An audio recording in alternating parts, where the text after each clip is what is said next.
Alright everyone, flu season is extra bad this year. The H2N3 strain, or H3N2, I can't remember which one, is loose, and unfortunately it's not really responding to the vaccine. Normally it's like 50 or 60% effective, which is in itself laughable, to tell the truth. It's like, oh yeah, get pricked, and there's a 50-50 chance that if you come in contact with the flu, you won't get it. You know, wonderful. Okay, so there's still a chance you get sick, and some people, of course, they get minor flu-like symptoms just from getting the vaccine itself. And then you have the anti-vaxxers. They're like, oh, yeah, the mercury will go straight to your brain and it'll turn you into a drooling puppet of the establishment. It's like, well, no, but, it might not protect you, and so it gets a bad reputation because, there are vaccines out there that are pretty much 100% effective. Meanwhile, with influenza, it's like, oh, it depends on the strain, and maybe the batch didn't work proper. We're not exactly sure. Now they're trying to develop a universal flu vaccine. That would be a wonderful idea. If you manage to develop it, I suggest mass deploying it involuntarily to every man, woman, and child in the world at the same time. Let's just get rid of influenza before we get another Spanish flu. Wouldn't that be wonderful? And you can give it to all your animals. I think, certain birds carry certain types of flu as well. Like there's avian flu and then there's swine flu and, all this weird shit. Apparently, the last time we had a flu outbreak that was this bad was with the swine flu back in 2009. Now, I actually had a scratchy throat yesterday, and I was worried. I'm like, oh, shit. Just my luck. It's shitty outside anyway. Like, this time of year, I feel a little bit under the weather generally anyway. It's why I drink so much chamomile. Honestly, it helps to block the effects of seasonal affective disorder. I need more, sun and warmth than this. I'm sorry, but, living in the fucking Arctic can be a problem. Basically. So I get a scratchy throat, and I'm like, well, shit, I'm probably going to get this super flu bullshit. It's going to put me out for several days. I've never been sick for more than, I think, 4 days at a time. With one exception. And that was with that stuff that was it was like a polio-like the enterovirus, I think it was. I can remember it was paralyzing small children when I went around. I guarantee that's what I had because I had the muscle twitching thing going along with it that lasted for several months. My muscles were twitchy. And it was like a week of on-again, off-again sickness, and then finally I sort of felt better. But even for a week after that, I felt weaker than normal. But I wasn't really sick, so I don't know if that technically counts. But otherwise, I've never been actually physically, provably, absolutely sick for more than 3 or 4 days at a time. Even when I had the grip as a child, which is an outdated term for just a really bad flu, especially one in the stomach. It was shit.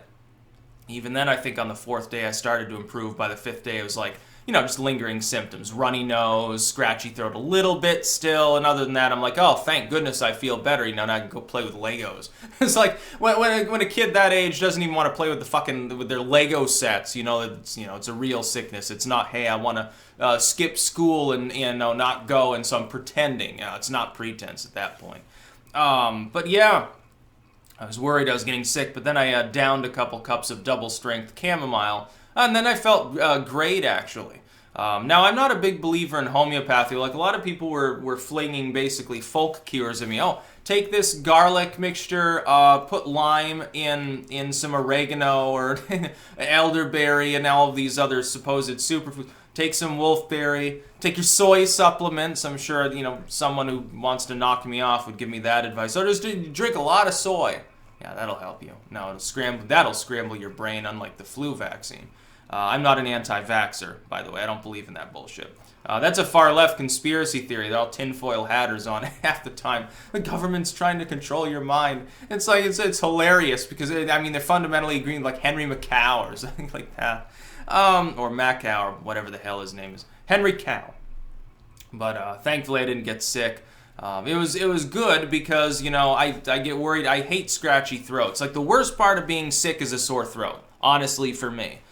My prescription for dealing with sickness is I take some ibuprofen. I know some people are like, oh, it's bad for you. Yeah, but no, I don't take it regularly or something. Some people, they take it every fucking day. I'll take it when I'm, getting sick. If I'm going to get the flu, I'm going to reduce my fever and swelling and congestion a little bit, take some ibuprofen. Plus, I can't take aspirin. I can't take acetaminophen. It makes me see little stars in my eyes. It's not good for me. It's not an allergy, but it's probably blood pressure related or something. I've typically had low blood pressure through most of my life. I'm not exactly popping a vein because I tend to be a low-stress individual.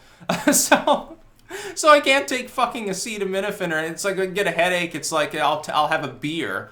So basically, my prescription for dealing with flu, if I can keep stuff down, it's plenty of alcohol. Because then, I mean, if you're drunk, you don't care anymore. You don't really care. You're not going to notice the pain as much. It's basically, you know, mid-1800s style medicine. You know, take the laudanum and take the wine. And then ibuprofen, and then lots of chamomile, like the tea. And then you eat some food. If you get the scratchy throat, soup is easier to deal with.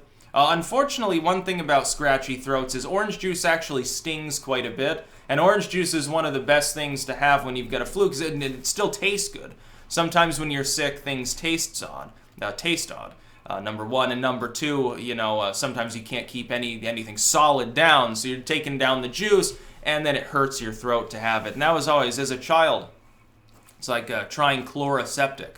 And it only mildly works. I mean, come on, get real. And the chloroseptic will make you nauseous. It'll also make you gassy and make the burp smell funny, which is extremely unpleasant when you're already sick. I fucking hate chloroseptic. The best thing for it really is sucking on a fucking popsicle. And even that doesn't really help. I can remember as a kid, anytime you get sick, you take the Kool-Aid mix and you put it in the molds, put it in the fridge, in the freezer, and then you have popsicles and stuff. Or you have those ones that are like the plastic sticks, and you just cut them open and eat them. I liked the former more. Honestly, they tasted better. Except for the blue ones in the tubes. Those are the best. The blue popsicle icy things, those were the best ones.